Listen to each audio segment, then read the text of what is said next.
Atenção porque vai começar a aula de língua portuguesa. Olá pessoal, tudo bem com vocês? Oitavo ano IEJA 4. Vamos lá para mais uma aula de língua portuguesa. Hoje teremos nossa aula de número 15. Vamos iniciar fazendo a correção da atividade da aula da semana passada. Primeira questão. Marque a alternativa em que não corresponde ao tipo de narrador. Então, a alternativa aí que não correspondia ao tipo de narrador era a letra D. O narrador observador participa das ações da história, né? É falso. O narrador observador ele não participa das ações da história. Então, a alternativa aí seria a letra D. Segunda questão. Tinha esse textinho aí com a fúria de um vendaval. Vou passar já para as questões. Dos fragmentos abaixo, aquele que exemplifica o narrador ou personagem da narrativa é: fui ao portão e avistei 3 quarteirões ao longe a movimentação de uma feira livre. Então, eu tenho essa fala aí, né, esse trecho, marcando, exemplificando o narrador ou personagem que estava presente no texto, tá? Então, a alternativa correta era a letra A. Terceira questão, o galo que logrou a raposa. Pessoal, não vou fazer a leitura dos textos para dar uma acelerada, certo? Mas vocês têm o texto aí bem certinho, bem direitinho, então façam a leitura e a correção com calma. Terceira questão, o texto ele é narrado pelo narrador observador. Observem aí que nós temos uma fábula, né? A que gênero textual pertence o texto, o galo que logrou a raposa, é uma fábula, certo? Geralmente nas fábulas, onde os personagens são animais, né? Eu tenho um narrador observador, que está de fora da história, né? Ele está observando os fatos e narrando-os. Então, eu tenho aí, terceira questão, narrador observador, e quarta aí a fábula. Quinta questão, tenho aí um texto Domingão. Então, observem aí, os dois personagens que conversam nesse texto são jovens, certo? Podemos observar aí no texto onde eles trocam algumas gírias, tá bom? Então, a fala aí, a linguagem bem comum entre os jovens. Então, vamos lá para o nosso conteúdo de hoje, nossa aula de hoje. Hoje nós vamos ter uma aula revisiva, certo? Revisando os conteúdos que foram vistos nessa segunda unidade, para que logo mais, assim que terminar a aula, vocês realizem a avaliação, tá? Então, os conteúdos que foram vistos foram regência verbal, regência nominal, informações explícitas e implícitas, humor, ironia e crítica em textos multissemióticos, estrutura do texto narrativo ficcional e tipos de narrador. Então, vamos rever esses conteúdos para que vocês possam revisar antes da avaliação. Vamos lá para a regência verbal. É a relação existente entre o verbo e os seus complementos, ou seja, é a forma como o verbo se liga ao objeto direto e ao objeto indireto. Então, é a relação entre o verbo e os seus complementos. Essa ligação entre o verbo e os seus complementos, ela pode ser feita com o uso de uma preposição ou sem a presença de uma preposição. Vejamos. Exemplos de regência verbal. Sem preposição aí, ó. O médico assistiu o paciente. Com preposição. Os alunos assistiram ao documentário. Ao aí, ó, preposição. Sem preposição. O secretário, atendeu o cliente. Então, sem preposição. O filho não atendeu ao chamamento da mãe. Ao aí, certo? Com preposição. Observem aí que alguns verbos eles vão apresentar um significado diferente quando estão com preposição e sem preposição vão apresentar um outro significado, certo? Quando eu diz aí que o médico assistiu o paciente, quando ele está sem preposição aí, ele vai dar uma ideia de quê? De que ele ajudou o paciente, né? Ele assistiu aquele paciente. Já quando diz aí os alunos assistiram ao documentário com preposição aí, esse verbo ele vai ter um outro significado. Vai ter um significado de ver, certo? Então, os verbos aí, eles podem apresentar um significado quando preposicionados e outro significado quando usados sem preposição. Verbos com mais de uma regência. Vamos ver aí esses casos aí, certo? Onde os verbos eles possuem mais de uma regência. A preposição é tão importante que muitas vezes o mesmo verbo ele pode ser regido por preposições diferentes para indicar significados diferentes. Então, vamos analisar aí alguns casos, certo? Sem preposição, eu tenho aí o verbo aspirar ou aspirar a, sem e com preposição. Sem preposição, ele é um transitivo direto e vai ter um significado de cheirar. Aspiraram as fragrâncias e decidiram o melhor perfume. Então, aspiraram aí sem preposição, significando aí cheirar. Com preposição agora, aspiravam a cargos melhores na empresa. Agora eu tenho um transitivo indireto, que vai dar a ideia de ter por objetivo, pretender, certo? Então, com agora, preposição. Então, observem que eu tenho o mesmo verbo, certo? Com duas regências diferentes, quando um apresenta uma preposição e quando não apresenta preposição. Então, eu vou ter dois significados. Trouxe também o verbo assistir. Assistir ou assistir a. Sem preposição, transitivo direto, dá a ideia de ajudar, auxiliar. O enfermeiro assistiu o médico durante a cirurgia. O enfermeiro ele auxiliou o médico durante a cirurgia. Então, eu tenho aí sem preposição, tendo esse sentido aí de auxiliar. Já com preposição, eu vou ter outro significado. Vai ser o significado de ver, de presenciar, de acompanhar. E vou ter um transitivo indireto. Nós já assistimos a esse filme várias vezes, gostamos muito. Então, vai dar a ideia de ver, acompanhar, tá? Visar, sem preposição, transitivo direto, olhar, avistar, assinar. O caçador visou o alvo, o cliente visou o cheque, certo? Então, observem aí que eu tenho visar e o verbo visar dando ideia de que é sem preposição, certo? Dando ideia de olhar.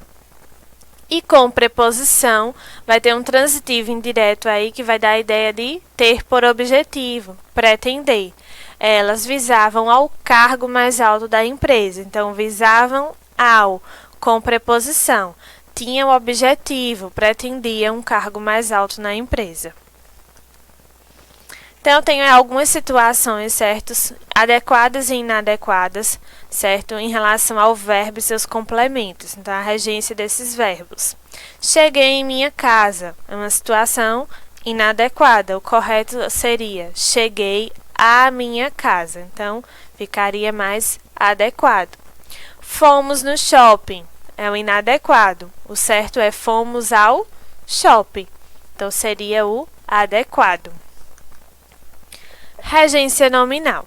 Então, nós vimos a regência verbal, que era a relação do verbo com os seus complementos, e agora a regência nominal, que é a relação do nome e os seus complementos através de uma preposição. Esse nome ele pode ser um substantivo, um adjetivo ou um advérbio. O complemento chamado de complemento nominal completa o significado do nome, que teria o seu sentido incompleto sem esse complemento. Então, foi obediente à mãe. O termo regente aí é obediente, o termo regido eu tenho aí a mãe. Exemplos de regência nominal. Infelizmente, uma boa educação ainda não é acessível a todos. Então, o nome aí acessível ele vem acompanhado da preposição a. Meu namorado sempre foi amoroso com meu filho. Amoroso com. Ele parece estar descontente com a vida. Descontente com. Por favor, tenha respeito por mim. Respeito por. Certo? Então, observem aí que esses nomes vêm acompanhados dessas devidas preposições. Para estabelecer regência nominal, as preposições mais utilizadas são a, de, com, em, para e por, certo? Essas são as preposições mais utilizadas nos casos de regência nominal. Eu tenho aí a tabelinha, certo? Com os substantivos e suas regências, certo? E suas preposições que vão poder receber. Exemplo, admiração a e por, medo de, obediência a, doutor em, horror a, certo? Então, eu tenho aí os substantivos e as suas preposições. Adjetivos, certo? Acessível a, fácil de, compatível com, nocivo a, paralelo a, idêntico a, relacionado com, entre outras que estão aí na tabela que vocês vão observar bem direitinho. Então, vamos lá para o nosso outro conteúdo, que são informações implícitas e explícitas. Lembrando, pessoal, estou pincelando os conteúdos, estou resumindo por quê? Porque foram conteúdos que vocês já viram bem detalhados, certo? Então, vamos lá. Informações implícitas e explícitas em um texto. O que é explícito? É o que é expresso sem dúvida nem ambiguidade, que está claro ali no texto, certo? Que está perfeitamente anunciado, preciso, é uma resposta que está clara ali, visível no texto. Já o implícito é aquilo que não se expressa de modo claro ou explícito, mas que pode ser deduzido facilmente.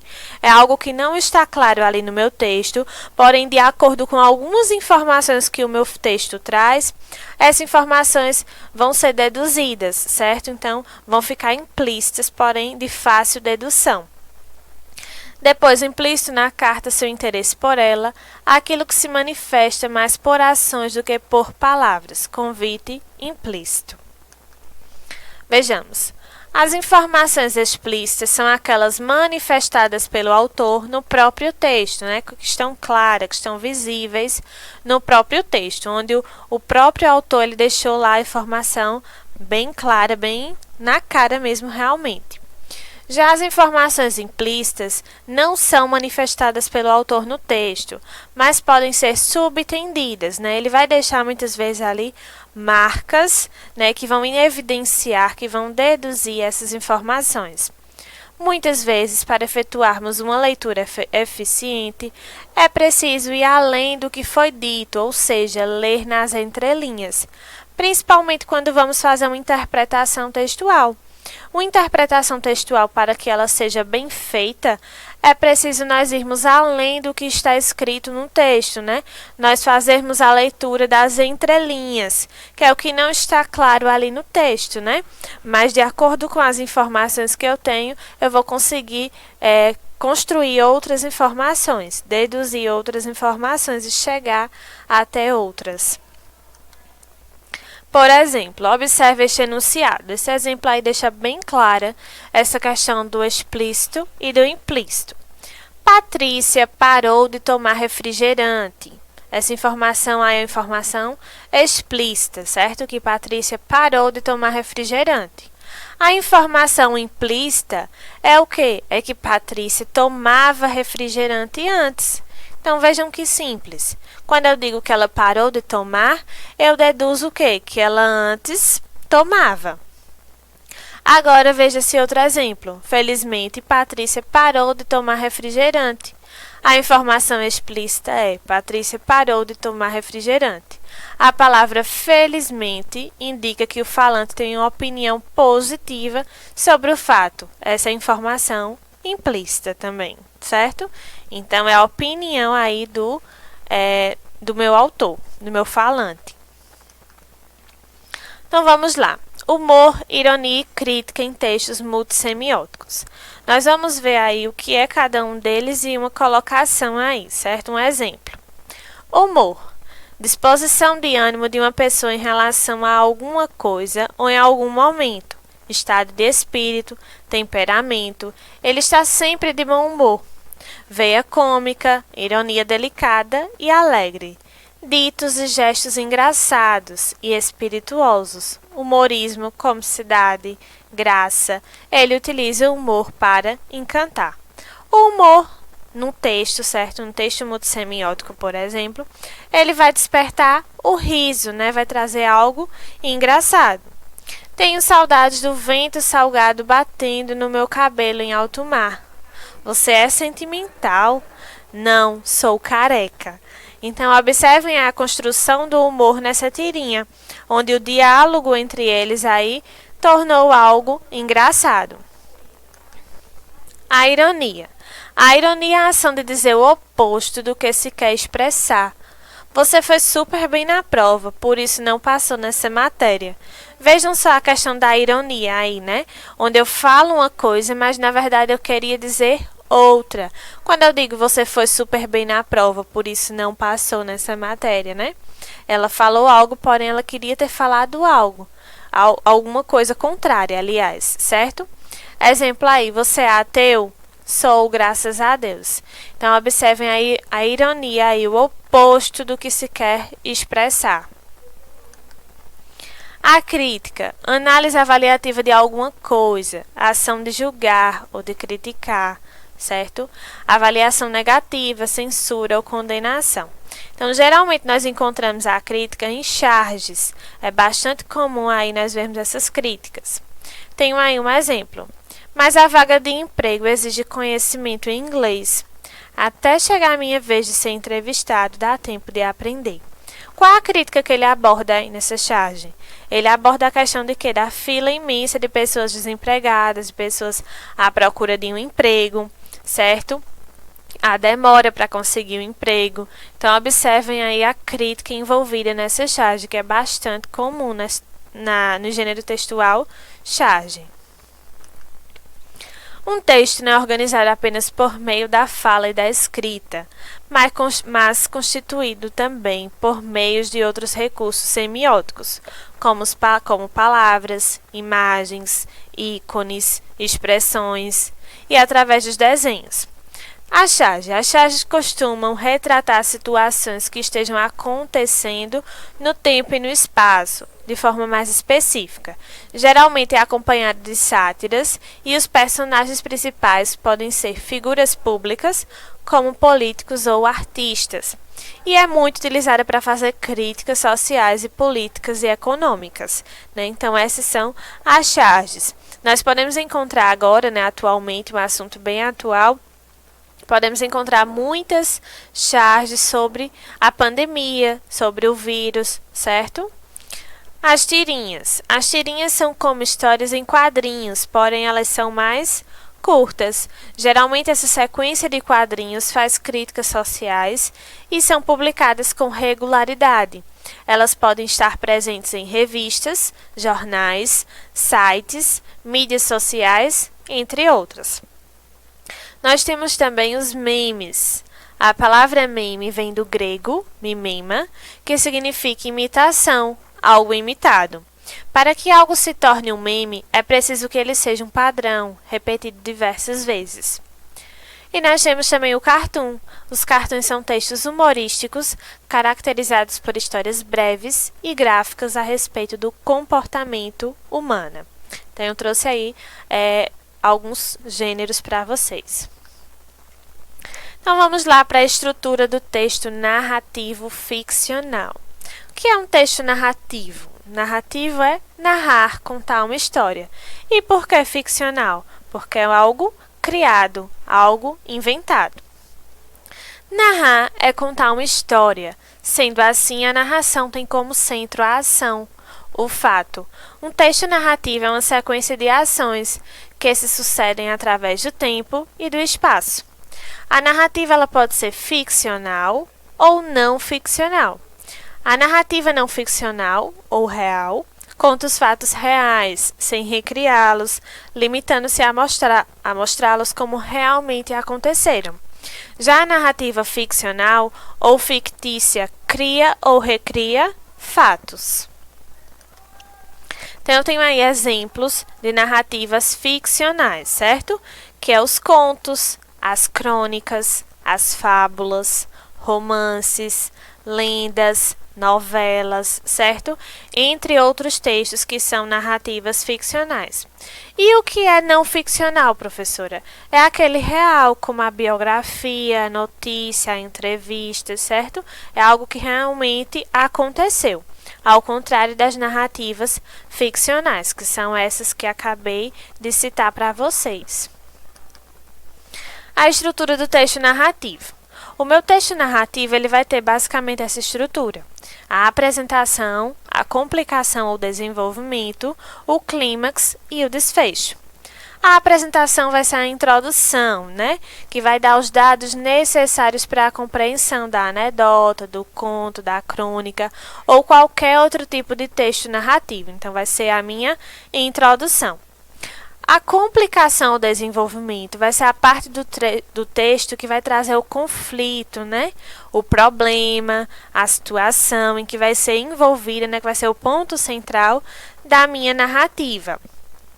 O clímax é o auge, é o ponto culminante do conflito, seja ele dramático ou cômico. É aquela parte do texto onde a fazer a leitura, nós estamos ansiosos para que ela aconteça.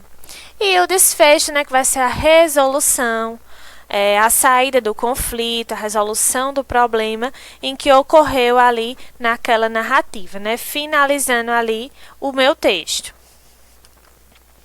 E para finalizar, eu vou falar para vocês também sobre os tipos de narrador, que vai ser o narrador personagem, o narrador observador e o narrador onisciente, certo? O narrador personagem é aquele que faz parte da história, certo? Ele participa dos fatos, né? Ele relata os fatos em primeira pessoa, porque ele também está participando da história. Ele é um personagem. Pode ser um personagem principal e também pode ser um personagem secundário. O narrador observador é o narrador que está diante dos fatos, certo? Ele observa os fatos e relata o que vê. Ele está de fora da história. E o narrador onisciente é aquele que, além de observar, ele vai saber tudo o que está acontecendo e tem o poder de conhecer o pensamento, os sentimentos e a emoção de cada personagem, como também tudo o que aconteceu e o que está por acontecer. Então, esses são os 3 tipos de narradores, tá bom, pessoal? Então, essa foi nossa revisão, nossa aula de hoje. Espero que tenham compreendido, revisto, né, todos os conteúdos, que lembrem de todos os conteúdos, que tenham uma boa avaliação, boa sorte a todos. Acredite, você é capaz. Muito obrigada pela atenção, até a próxima aula e um abraço.